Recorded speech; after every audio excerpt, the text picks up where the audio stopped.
You know what I don't have time for? An impulse project. You know what we're going to do today? An impulse project.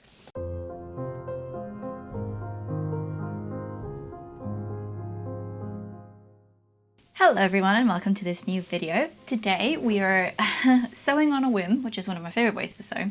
In case you don't know, this year is the 205th anniversary of Jane Austen's birth. Jane Austen is one of my favourite authors and has created some of my favourite literature, and therefore some of my favourite adaptations have come out of it as well.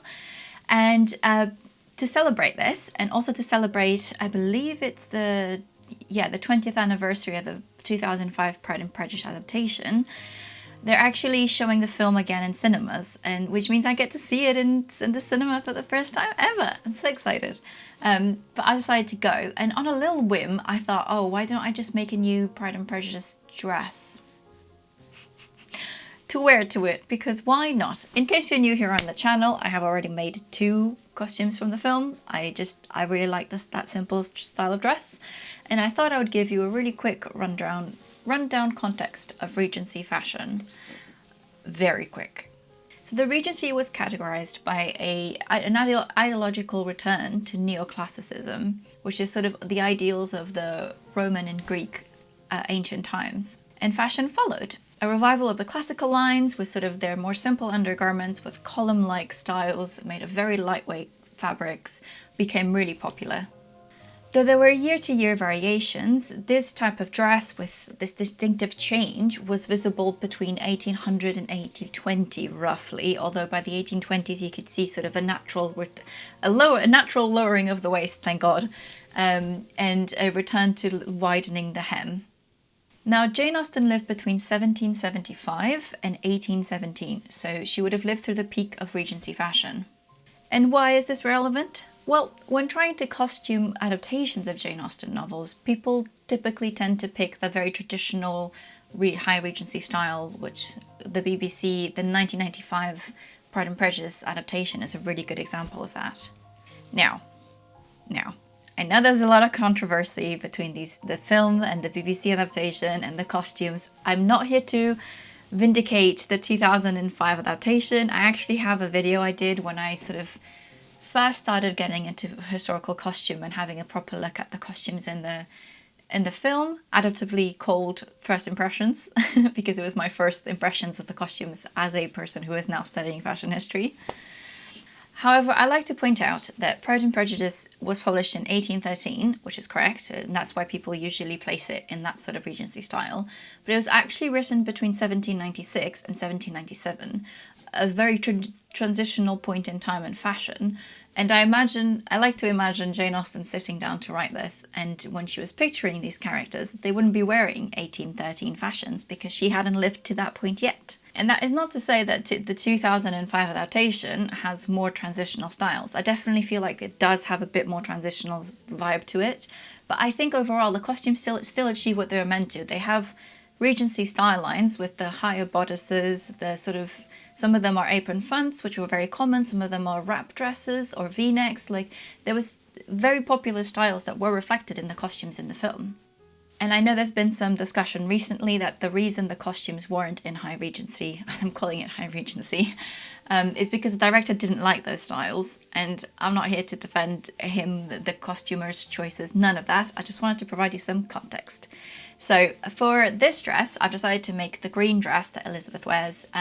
The first moment it appears in the film is during the Assembly Hall dance. And it's really interesting because in the film it's sort of this emerald deep green costume, but it's actually been sold at a prop auction and it turns out to be very light, which means they must have really graded it.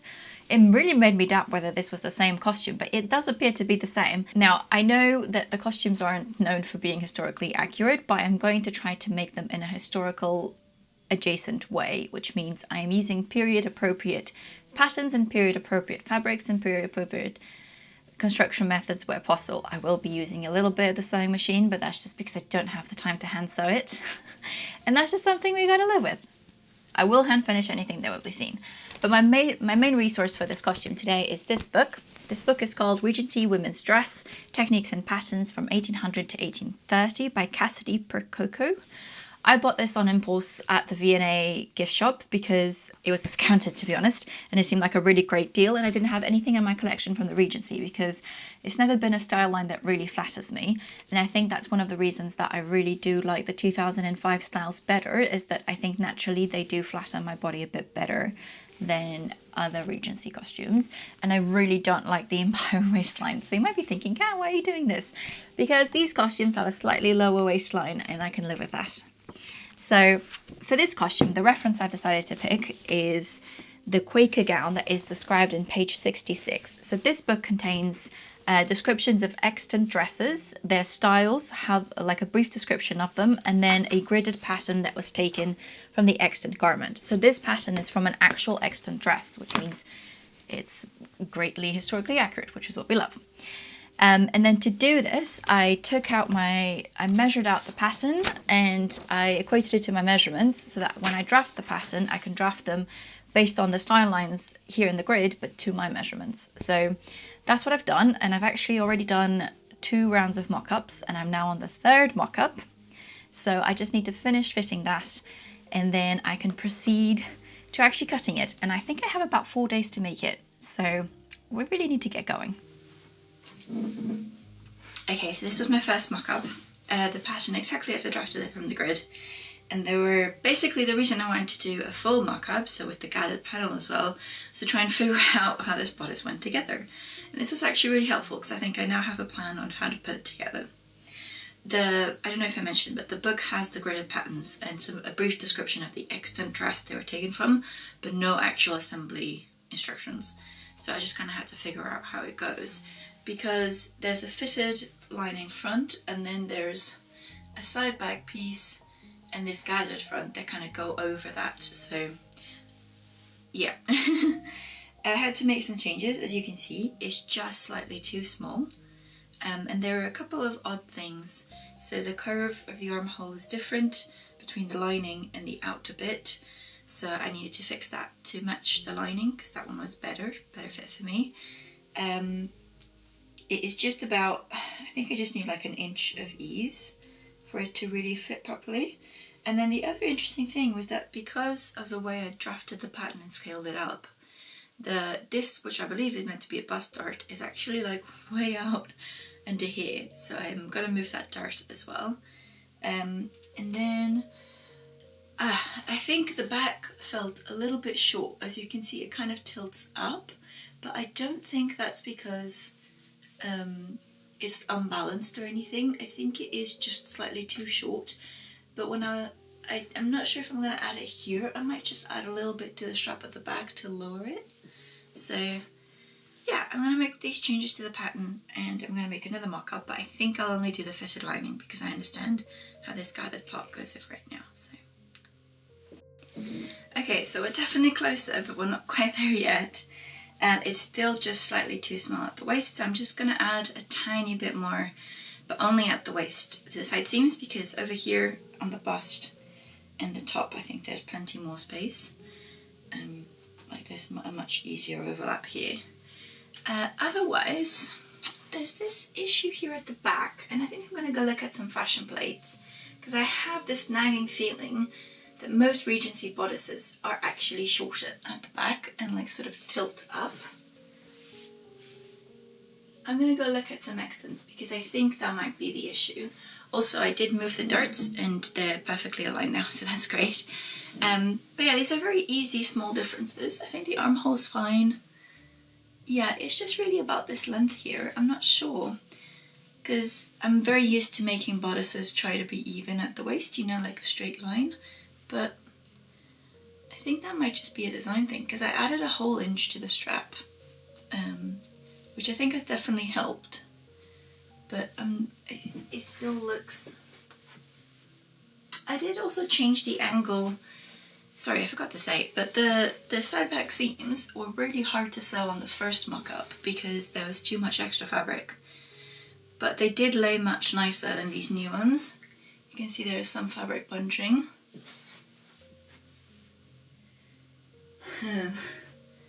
Yeah, I might have to go and revert back to the other seams and just hope I can sew them well. But yeah, just a couple more tweaks. I don't think I will make another mock-up. I need to move on. So I'm going to make these pattern changes and I'm going to move on to cutting out. And for this, I actually haven't shown you the fabric, so I'm going to show it to you right now. Ta-da! For this project, I have a handful of linen. So this linen actually used to be my sofa. So I reupholstered my sofa a few years ago because it was actually my partner's aunt's sofa and it was a bright pink, and first I did it in navy and then I decided that I wanted a hobbit hole in earth tones everywhere, so I ended up reupholstering it.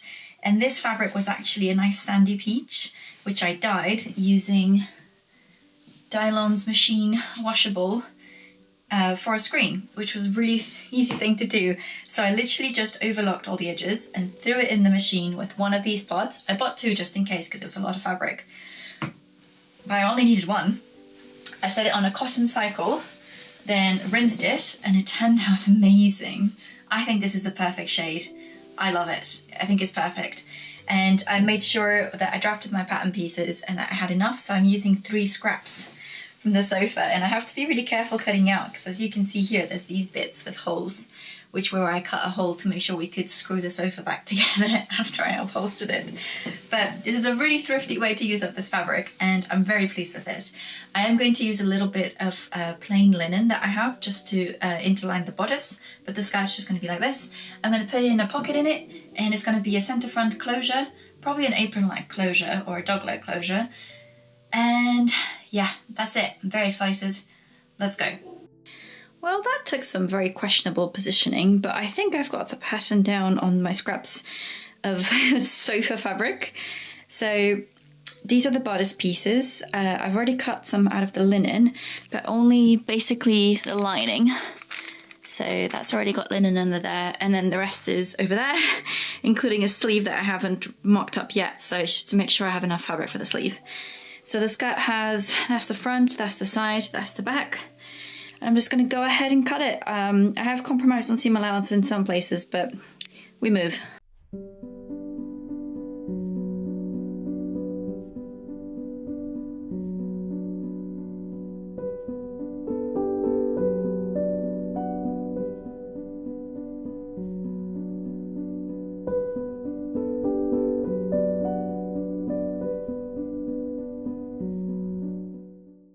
What better time than a rush project than to try a new sewing machine?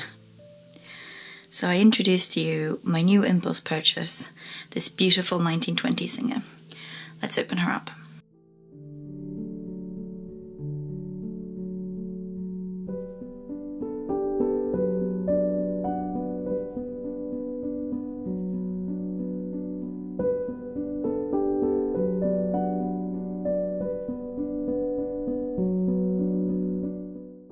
And you might be thinking, gosh, Kat, why does it have a motor? And that is because this motor was already here when I bought it. I got this at a charity shop for £10 and it already came with this 1980s motor. It just didn't have a lead. And I managed to ask someone to find me a lead and also to do a little bit of a restoration on it. And now it's an electrified 1920s machine. But the decals are beautiful. Apparently it was in great condition when the man was looking at it. And I haven't tried it yet, so this is it. Let's give it a go.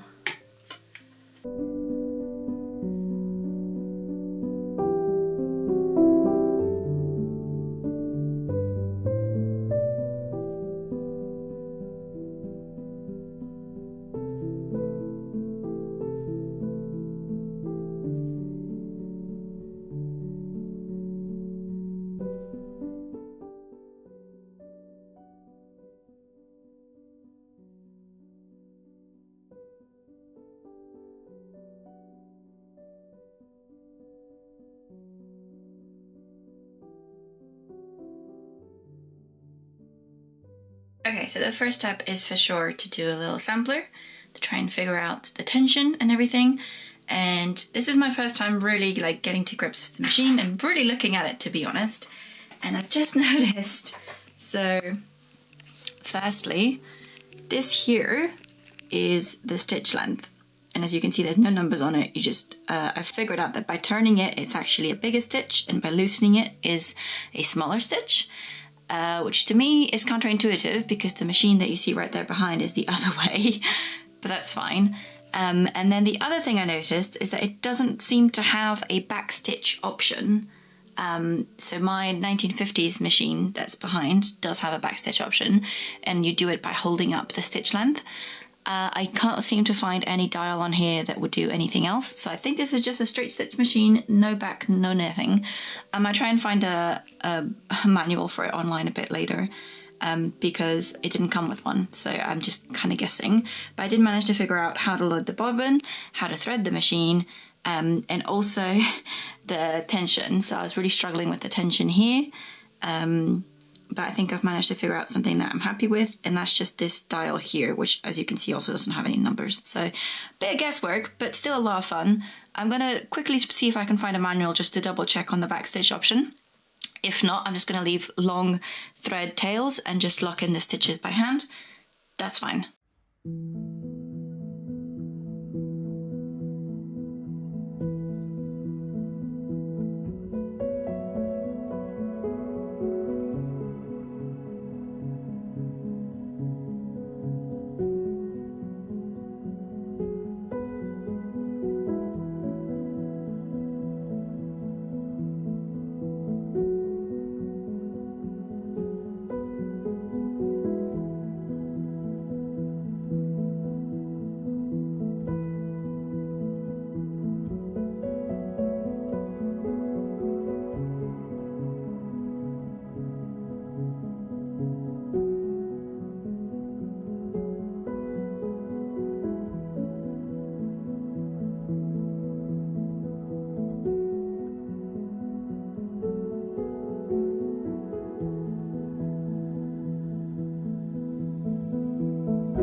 So the bodice actually comes together really easily because there's not that many pieces, it's not that complex.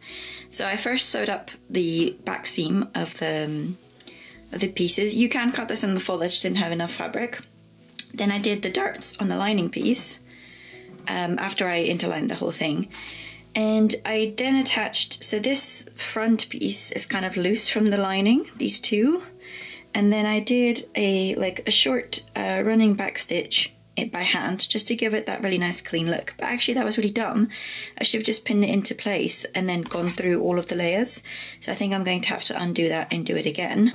And then I'm going to do the same here where I do a running back stitch through all the layers, which will give it a really nice finish. And then I've sewn gathering threads across the top of the front and the bottom of the front. And then I just need to draw them up and lay them nicely like this. Secure that by basting across the top and the bottom. Then attach the strap at the back and the front, and then hem all the edges, and also make sure that I can put in a little channel across the front to sort of bring it in if needed. Finish the center front, and then attach the skirt and sleeves. That sounds really easy, right?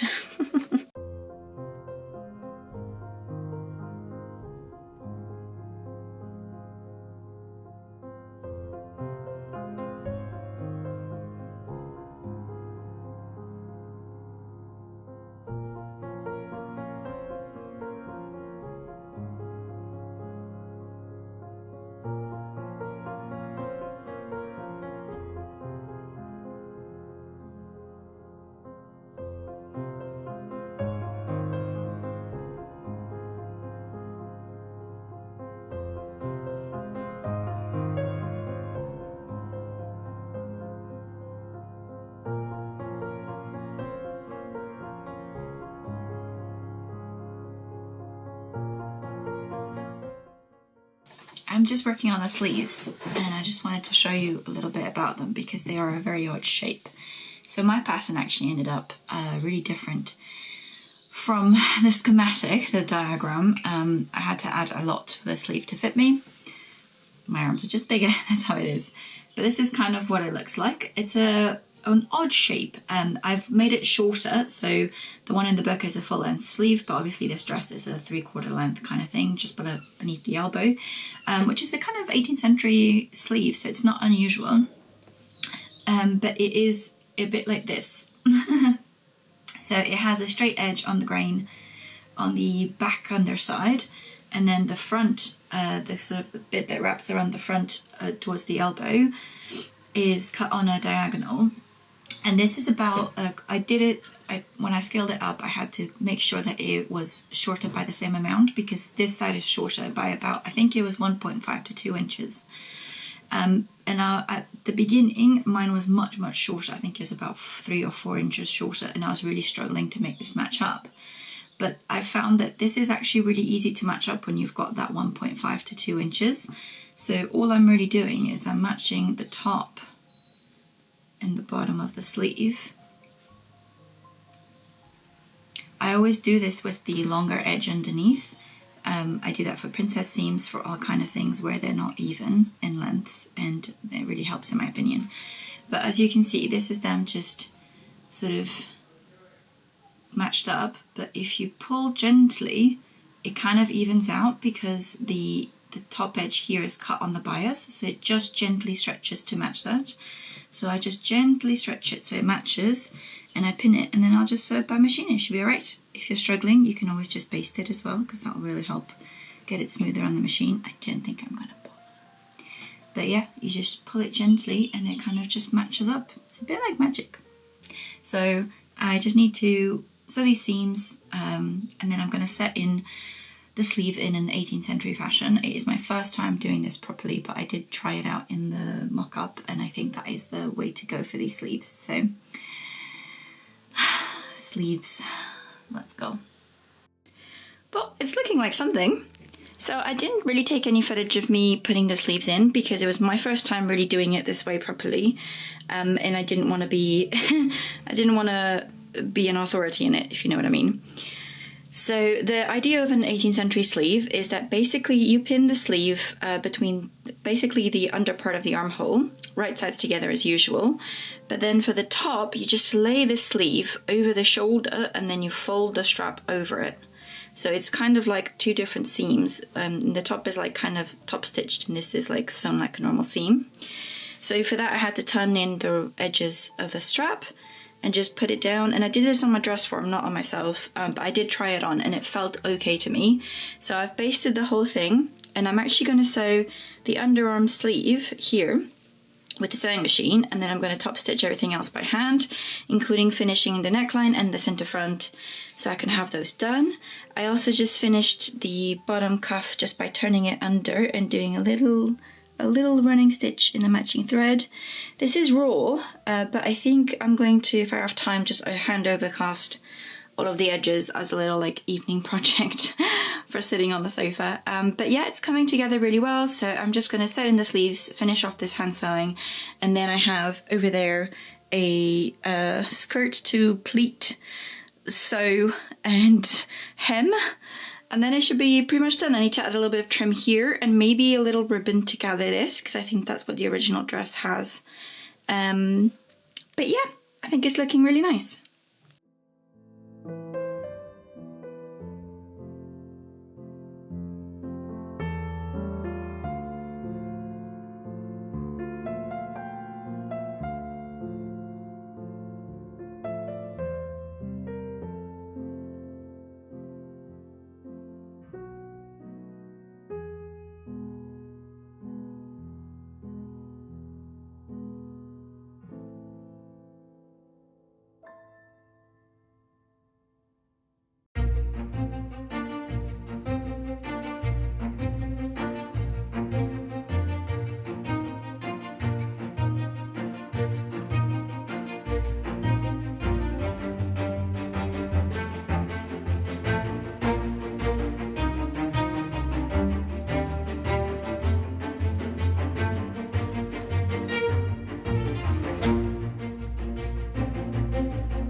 And that is it. This was a quick project, as they always are, but I've just finished a week of wearing Lizzie Bennet / Regency costumes, and I've learned a lot about the experiential knowledge of wearing Regency clothes, and overall this was one of my favourite dresses to wear. It's very comfortable, it's super easy to put on. I did notice that throughout the day sometimes this would sag a little bit depending on how tightly you've tied that knot at the back. But I used 3 pins to just pin it to my stays here, and it wouldn't budge. Super comfortable and super easy, which is a very historical 18th century thing to do. So overall, I'm really pleased with this project. I'm really pleased that it was completely from the stash. It was made in about a week, just under, and it combined machine sewing and hand sewing, so I was happy with both. It's a really nice colour and it fits pretty well, so overall a very successful project. I just wanted to finish with a note where I'm not sure if I would recommend that book I mentioned that was my guide for this in the beginning, simply because I had to make pretty extensive fit adjustments to the mock-up. So unless you're like a more intermediate to advanced sewer, you might be really intimidated with those patterns and the amount of things that you might have to do for your own body, because obviously they were model of an extant single-sized garment. So that was just a word of warning, but otherwise, I hope you've enjoyed this video, and do join me next week or maybe in 2 weeks to see some adventures in wearing Lizzie Bennet's closet for a week. So thank you all for watching.